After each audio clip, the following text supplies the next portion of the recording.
નમસ્કાર અધ્યાપક મિત્રો.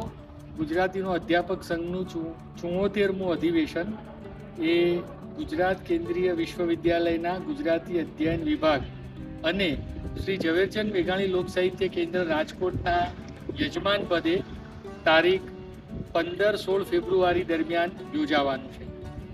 આપ સૌ જાણો છો એમ ગુજરાત કેન્દ્રીય વિશ્વવિદ્યાલયનું નવું પરિસર એ વડોદરા પાસે ડભોઈ રોડ ઉપર નિર્માણ પામી રહ્યું છે. તમે જોઈ શકો છો ઝવેરચંદ મેઘાણી ભવન પાછળ છે અને અમે આપ સૌને આવકારવા માટે આતુર છીએ. આપણો અધ્યાપક સંઘ 1947થી સ્થપાયો છે.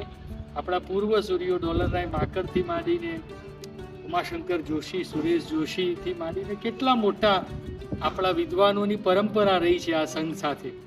એવા સંઘનું અધિવેશન આપણે અહીં કરવા જઈ રહ્યા છીએ. આપ સૌની રહેવાની વ્યવસ્થા અમે અહીંથી નજીક નર્મદા કિનારે ગંગનાથ આશ્રમમાં કરી છે. ગંગનાથ આશ્રમનો પણ એક ઇતિહાસ છે. 1857ના પ્રથમ સ્વાતંત્ર્ય સંગ્રામના અનેક ક્રાંતિવીરો એ જગ્યાએ રોકાતા હતા. એ પછી શ્રી અરવિંદ પણ ત્યાં સાધના કરવા જતા.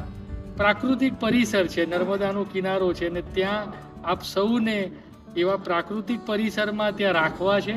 અને અહીં આ નવી બનતી આખી યુનિવર્સિટી જે છે એ પણ તમે જુઓ, એ પણ અમારો એક ઉદ્દેશ્ય છે.